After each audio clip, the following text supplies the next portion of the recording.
Yeah, this is going to conclude that Royal Enfield Interceptor, I guess we'll call it a resurrection project that I was working on. Anyway, I did get the new primary chain in there and the new carburetors came in. So let's get on with this. Right, so little milking stool over here. Get this off of here without too much trouble. These are just held on by one big bolt, just like the Norton Commandos. And a whole lot of other types of Norton. The earlier Nortons did not have an alloy case on them. They had tin cases. Sometimes they're a little harder to seal up, but the alloy cases like this, just like this one here, they use a big rubber O-ring that just goes into the case. I'll set that there for now. Hopefully, that'll come off without too much trouble. I might need to get a screwdriver to help me pry that away. I might not. Let's see what happens. It seems to be coming. Alright, I'm just going to go over here and grab a screwdriver. Excuse my head going by the camera. Oh, let's see. That one there should do the trick. There's a couple of little alignment posts that this thing sits on, so sometimes they'll get hung up on the alignment posts. And as you can see, oil is running out the bottom. There we go. There. See? Just like that. Here's the rubber O-ring. This one's just glued in the middle like that. So I'm just going to leave it right in place. You can see we got the primary chain there. There's the clutch. There's the alternator right there. I'm going to put this in here. I need to take, let's see, take these bolts out of here. Take this timing plate off, and then these bolts, and take the stator off. And I need to take these bolts out here, I think.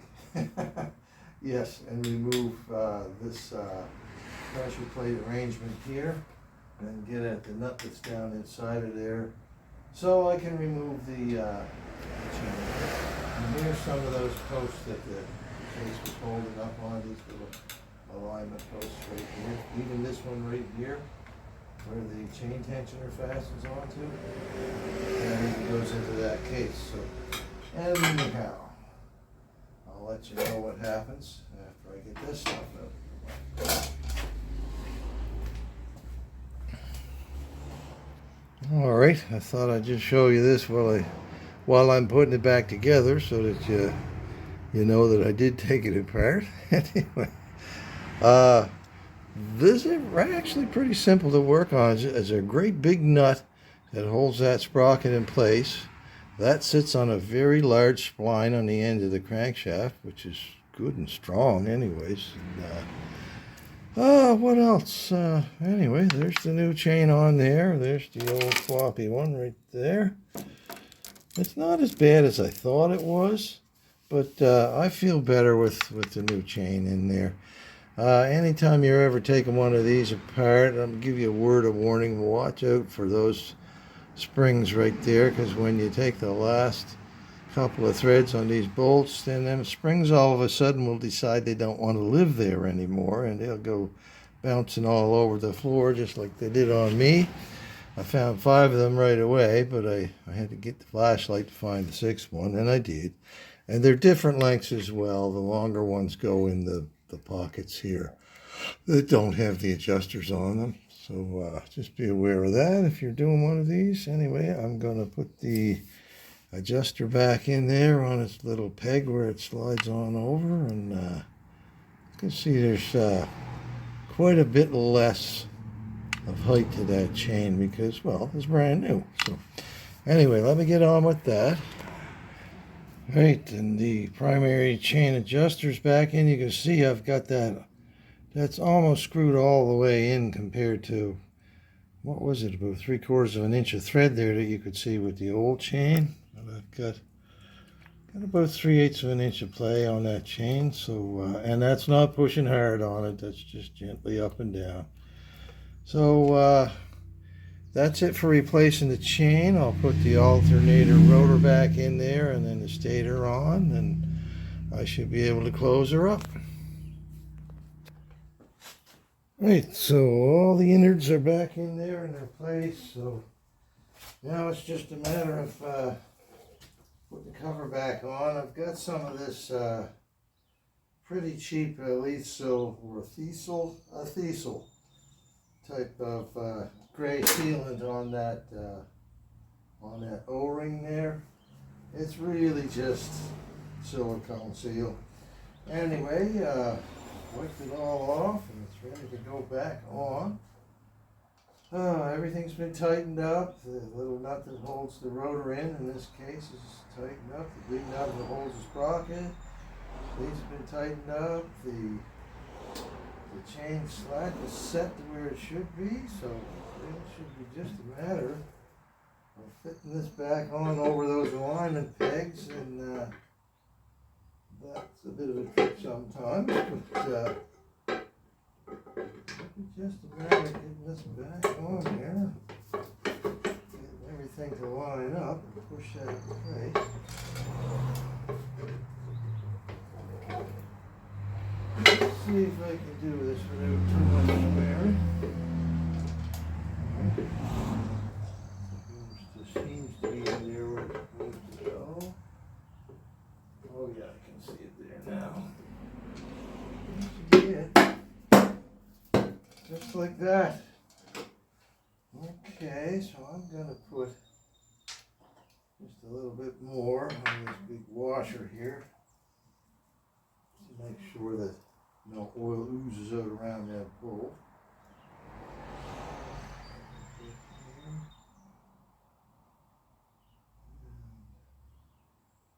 A little bit there. Not too much. Okay, that there. Then cover back on that. Lose it, as they frequently do. Okay. Just that on there.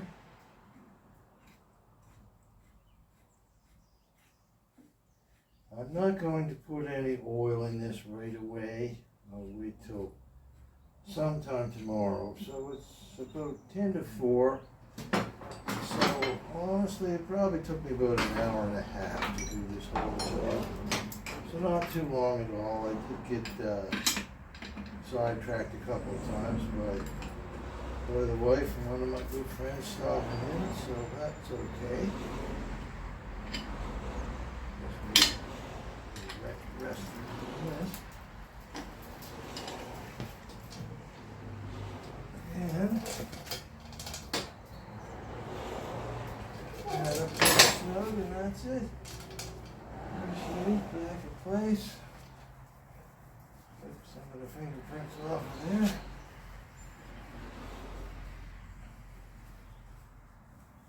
And when I go to fill it up, I'll just take that level screw out. So I know I don't have too much in, and I'll fill it up through this inspection plug right here. Yeah, anyway.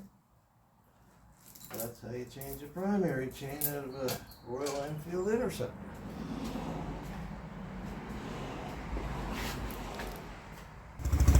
There we are.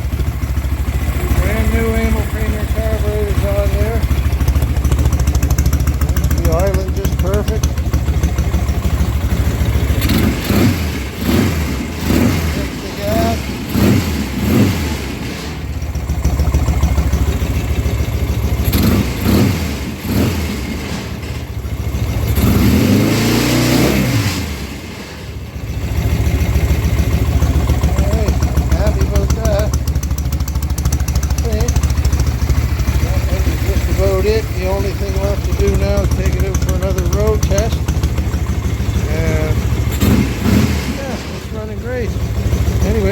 hopefully that's going to be good. Anyway, it's a little dreary today and I'm kind of tired, so I think I'll probably wait till tomorrow when the sun is supposed to come out. So I'll turn off the fuel and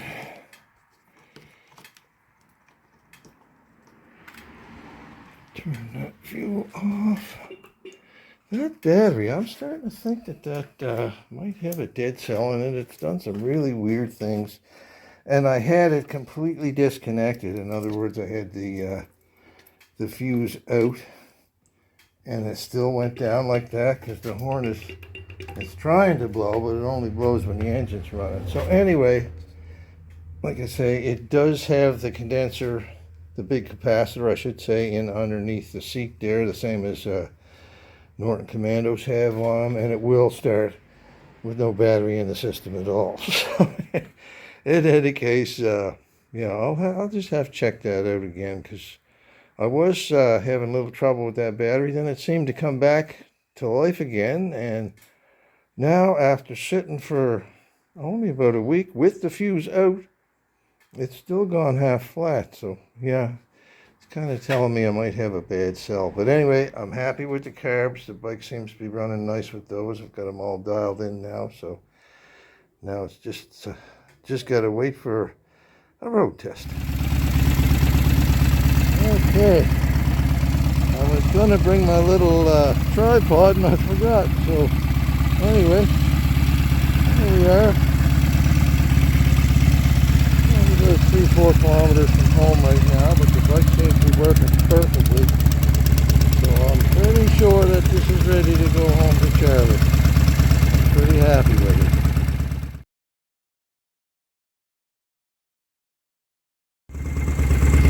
And we are back.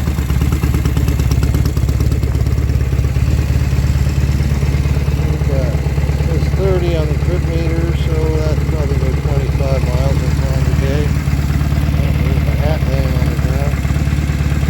Anyway, bike seems to be running great.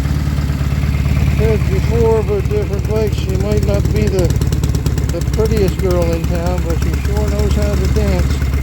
I think this is good to go back to Charlie. So I'm going to wrap this up, I think. Okay, further to the conclusion, as you can see, the lift is empty.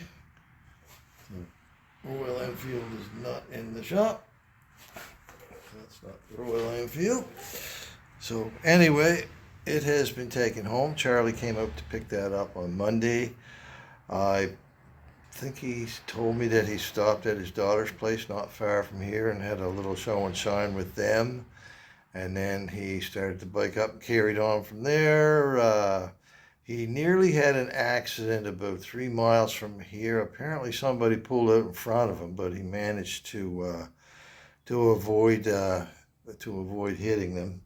So that was lucky. Anyway, he made it home safe and sound. And I got to tell you, I admire Charlie a lot because his mobility isn't the greatest. He's got some hip issues and that sort of thing. And anyway, it hasn't stopped him from riding. He's still driving the bike. It's gonna take some getting used to with the Royal Enfield because like I said, he hasn't driven that bike in quite a number of years, and he's going to have to get some exercise on that kicking leg and everything. But I'm pretty sure he's going to be just fine with it, and I wish him all the best. And anyway, so that'll wrap it up for this video. So just remember, live and let live. Be nice to each other, and we'll see you next time.